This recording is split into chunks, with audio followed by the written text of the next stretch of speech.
जय माता रानी दोस्तों, आपके अपने चैनल धर्म साधना में आपका बहुत बहुत स्वागत है। माँ भगवती दुर्गा की कृपा आप और आपके पूरे परिवार पर सदा सर्वदा बनी रहे। दोस्तों, आज की वीडियो में मैं आपसे शेयर करने वाली हूँ दुर्गा सप्तशती की पाठ विधि। नवरात्रि में दुर्गा सप्तशती का पाठ किस प्रकार से हम करें जिससे कि पूरी नवरात्रि में हम इसे संपूर्ण कर पाएँ। नवरात्रि में दुर्गा सप्तशती का पाठ करना आवश्यक माना जाता है। ऐसा कहते हैं कि इस पाठ को करने से नवरात्रि का संपूर्ण फल हमें प्राप्त हो जाता है।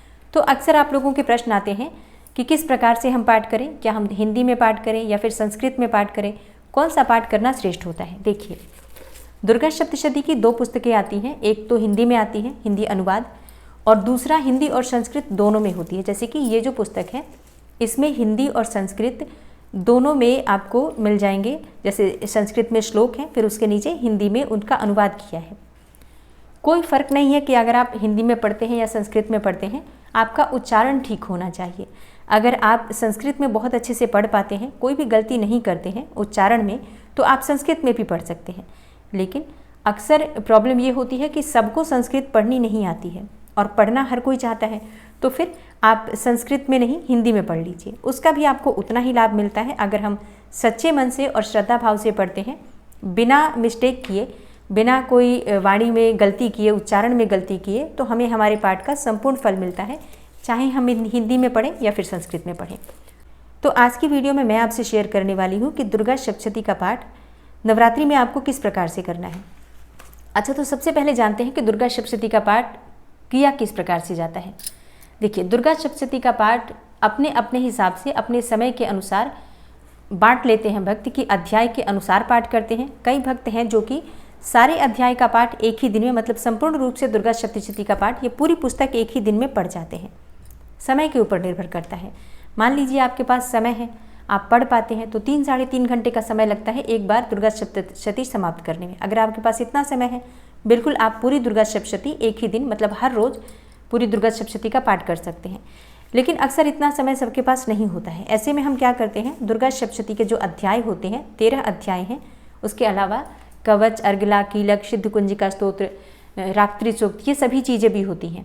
तो अगर हमारे पास इतना समय नहीं होता है तो हम प्रतिदिन के हिसाब से अध्याय बांट लेते हैं, फिर उसी के अनुसार हम पाठ करते हैं। तो आप चाहें तो अध्याय बांटकर और फिर पाठ कर सकते हैं। जैसे कि पहले दिन पहला अध्याय पढ़ा जाता है।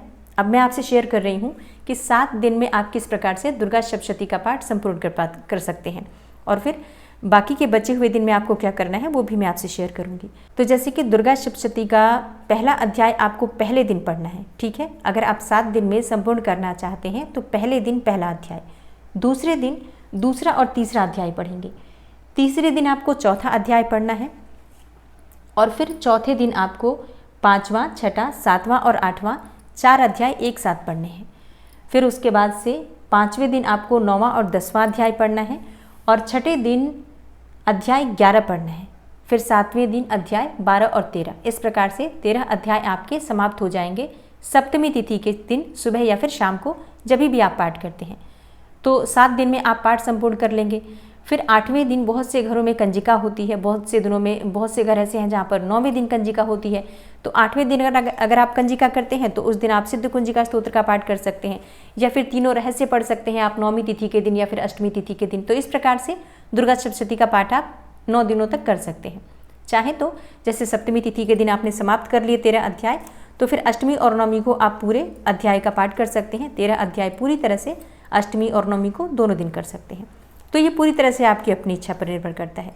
तो जैसे कि 7 दिन में आप पाठ करते हैं, या फिर पहले दिन भी अगर हर रोज़ आप पूरा पाठ करते हैं, तब भी नियम क्या होता है, शुरू में और अंत में, मतलब जब आप पाठ प्रारंभ करते हैं और पाठ समाप्त करते हैं तब के नियम आप जान लेते हैं। क्योंकि पाठ की विधि मैंने आपसे शेयर कर दी कि किस प्रकार से आप पाठ कर सकते हैं। नियम देख लीजिए आपको क्या क्या करना होता है। जब हम पाठ दुर्गा सप्तशती का करते हैं तो दुर्गा सप्तशती में जो मंत्र हैं, जो स्तोत्र हैं, जो श्लोक हैं, वो सब शापित हैं। मतलब अगर हम इनके मंत्रों को खोलते नहीं हैं, शापोद्धार नहीं करते हैं, उत्कीलन नहीं करते हैं, तो हम अगर इसको पढ़ते हैं तो इसका हमें कोई फल नहीं मिलता, कोई लाभ नहीं मिलता। इसलिए शापोद्धार, उत्कीलन, ये सब चीज़ें बहुत ज़रूरी है। तो पहले दिन आपको, जब आप पाठ प्रारंभ करते हैं तब से लेकर और अंतिम दिन तक आपको शापोद्धार, उत्कीलन मंत्र और मृत संजीवन मंत्र, इन तीनों का जप पाठ के पहले, पाठ के बाद करना पड़ता है। इसके अलावा कवच, अर्गला, कीलक, ये तीनों भी आपको हर रोज़ पाठ के पहले करना ज़रूरी होता है। तो सबसे पहले जानते हैं पहले दिन आपको क्या करना है। सबसे पहले तो आपको जब आप पाठ प्रारंभ करेंगे तो आपको अपनी पुस्तक लेनी है। पुस्तक पढ़ने के लिए आपको इस प्रकार का बुक स्टैंड मिलता है, ये आपको लेना है। अच्छा, बहुत से भक्तों के प्रश्न आए हैं कि ये मिलता कहाँ है। देखिए, जहाँ पर पूजा पाठ की पुस्तकें मिलती हैं उसी स्थान पर आपको इस प्रकार की जो धार्मिक पुस्तक रखने की स्टैंड होता है वो मिल जाता है। उनके पास है, आप जाएंगे पूछेंगे वो दे देते हैं। उसके बाद इसके ऊपर एक आसन देना आवश्यक है। आसन पर ही आप अपनी पुस्तक को विराजित करते हैं। नीचे ज़मीन पर रखकर पुस्तक नहीं पढ़ी जाती है, इस बात का ध्यान रखिए। फिर आप इस प्रकार से पुस्तक रख लीजिए। पहले दिन पाठ प्रारंभ करना होता है हमें, तो पहले दिन जैसे कलश की स्थापना आप करते हैं या फिर माँ दुर्गा की चौकी स्थापित की है, सब कुछ कर लीजिए। चौकी स्थापित करके, पूजा करके, माँ को स्थापित करके, कलश स्थापित करने के बाद आप पाठ दुर्गा सप्तशती की जो पुस्तक है इसकी पूजा कर लीजिए धूप दीप दिखाकर, और पुस्तक की पूजा आपको करनी है। इसके बाद से आप पाठ प्रारंभ करेंगे तो आपको सबसे पहले आचमन करना आवश्यक होता है, शुद्धिकरण आवश्यक है। अगर आपने पूजा करने से पहले आचमन कर रखा है और आप आसन पर से नहीं उठे हैं अभी तक एक बार भी, तो वहीं बैठे हुए आप आचमन दोबारा करने की आवश्यकता नहीं है। पहले से आपने आचमन कर लिया है, शुद्धिकरण हो गया, बार बार आचमन नहीं करना होता है। अब आप पाठ का संकल्प लेंगे कि किस प्रकार से आपको पाठ करना है। क्या आपको हर रोज़ पाठ करना है पूरा का पूरा, या फिर आप अध्याय बांटकर पाठ करेंगे। तो पाठ का संकल्प लीजिए कि आप किस प्रकार से पाठ करेंगे। संपूर्ण रूप से दुर्गा सप्तशती का पाठ पूरी नवरात्रि में मैं समाप्त करूंगा, इस प्रकार से आप नियम ले सकते हैं अगर आप अध्याय बांट कर पाठ करते हैं तो।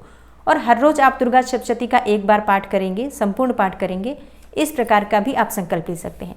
अब अगर आपकी कोई विशेष मनोकामना है तो अपनी मनोकामना के लिए आप माता से प्रार्थना करते हुए और संकल्प ले सकते हैं कि मैं इस मनोकामना से पाठ प्रारंभ कर रहा हूँ। मेरा पाठ, मेरी पूजा माता रानी स्वीकार करें, और मुझसे कोई भूल चूक हो जाए जाने अनजाने तो क्षमा करें। इस पाठ का शुभ फल मुझे प्रदान करके और मुझ पर कृपा करके मेरी मनोकामना को पूर्ण करें। इस प्रकार का आप संकल्प ले सकते हैं। संकल्प करने के बाद आपका पाठ प्रारंभ होता है। संकल्प के बाद आप पाठ का ये अध्याय खोलेंगे, पाठ विधि। दुर्गा सप्तशती की पुस्तक खोलने के बाद 20वें और 21वें पेज पर आपको उत्कीलन और शापोद्धार और मृत संजीवन मंत्र मिल जाएगा। सबसे पहले शापोद्धार मंत्र है ओम ह्रीम क्लीम श्रीम क्राम क्रीम चंडिका देव्ये। तो ये है मंत्र जो कि आपको शापोद्धार मंत्र को इसे 7 बार आपको पढ़ना है। सबसे पहले इस मंत्र को 7 बार आप पढ़ेंगे। फिर यहाँ पर उत्कीलन मंत्र दिया हुआ है ओम श्रीम क्लीम ह्रीम सप्तशती चंडिके। आप यहाँ देखिए 21वें पेज पर इस पर उत्कीलन मंत्र दिया है, आप इसे भी 7 बार पढ़ेंगे। पहले शापोद्धार मंत्र, फिर उत्कीलन मंत्र 7 बार, फिर आपको मृत संजीवन मंत्र पढ़ना है, ये भी आपको 7 बार पढ़ना है।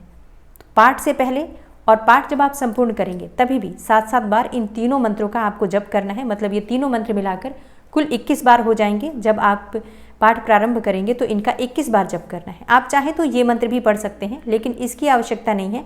आप ये 3 मंत्र पढ़ लेंगे, आपका पाठ का जो प्रारंभ है वो हो जाएगा इससे ही। इससे ज़्यादा फिर आगे पढ़ने की जरूरत नहीं है। बस इसे आपको 21 बार कर लेना है, तीनों मंत्र मिलाकर। ठीक है, तो आपको शापोद्धार मिल गया, उत्कीलन हो गया, मृत संजीवन हो गया। अब पाठ के मंत्र आपके लिए खुल गए, आप इनका पाठ कर सकते हैं। इसके बाद आपको करना है कवच, अर्गला और कीलक का पाठ। और फिर शापोद्धार, उत्कीलन और मृत संजीवन मंत्र पढ़ने के बाद आपको पढ़ना है देवी कवच का पाठ करना है।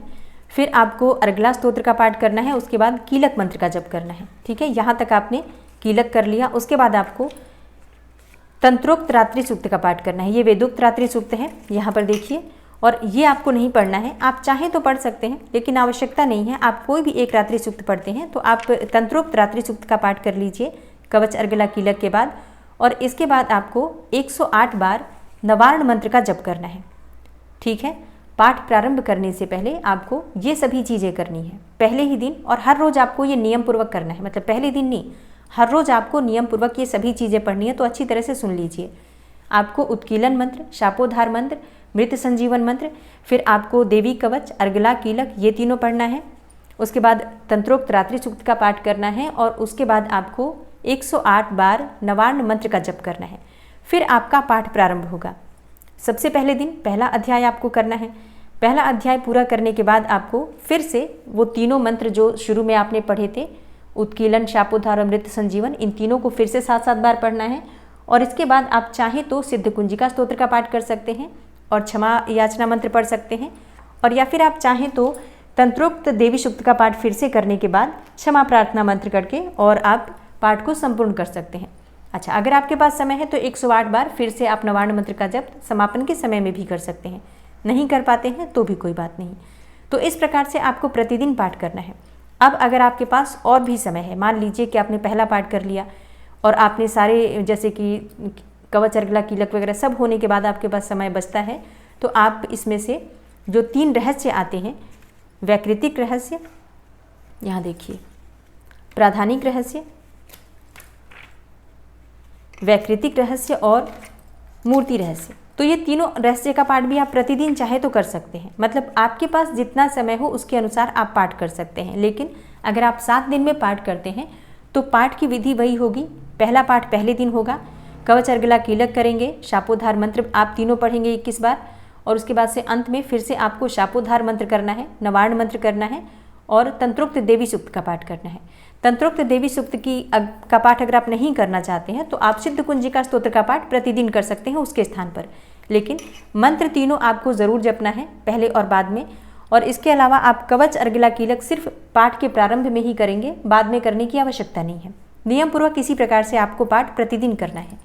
अंतिम दिन आपका 13वां अध्याय समाप्त हो जाएगा, 12 और 13 अध्याय तो ये आपके पूरे हो जाएंगे। उसके बाद आप चाहें तो अष्टमी तिथि के दिन आप पूरे दुर्गा सप्तशती का पाठ कर सकते हैं, और या फिर आप चाहें तो सिर्फ ये तीनों मूर्ति रहस्य जो हैं उनका पाठ कर सकते हैं, वैकृतिक रहस्य, प्राधानिक रहस्य और मूर्ति रहस्य, और सिद्ध कुंजिका स्तोत्र, देवी कवच, इन चीज़ों का आप अपनी इच्छा के अनुसार पाठ कर सकते हैं। तो ये पूरी तरह से आपकी अपनी इच्छा पर निर्भर करता है कि आपको अब कौन सा पाठ करना है। बाकी पाठ की विधि यही होगी, ठीक है। तो अगर आप अच्छी तरह से समझ जाते हैं पाठ को तो फिर आपके लिए करना आसान हो जाएगा। और जब भी आप पाठ समाप्त करते हैं तो क्षमा याचना मंत्र ज़रूर पढ़िए, मतलब वो बहुत ज़रूरी है, यहाँ पर ही दिया हुआ है क्षमा याचना मंत्र, तो वो पढ़ना आवश्यक है। उसके बाद ही आपका पाठ जो है वो संपूर्ण माना जाता है। ये रहा क्षमा प्रार्थना, इसको पढ़ने के बाद ही आपका पाठ पूरा होगा। तो इससे पहले आप पाठ कर लीजिए, सबसे अंत में आपको ये पढ़ना होता है, ठीक है। तो मुझे उम्मीद है कि आप लोगों को पूरी तरह से समझ में आ गया होगा, और अगर कोई प्रश्न है इसके अलावा तो आप कमेंट बॉक्स में लिख सकते हैं, पर मैंने ये पूरी विधि आपको समझा दी है। मुझे उम्मीद है आप समझ गए होंगे। तो आशा करती हूँ आज की वीडियो आपके लिए अवश्य उपयोगी होगी। अच्छी लगी हो वीडियो तो लाइक कीजिए, शेयर कीजिए। चैनल पर पहली बार आए हैं तो सब्सक्राइब करके बेल आइकन को ज़रूर प्रेस कर लीजिए। मिलती हूँ मैं आपसे अगली वीडियो में, तब तक के लिए नमस्कार।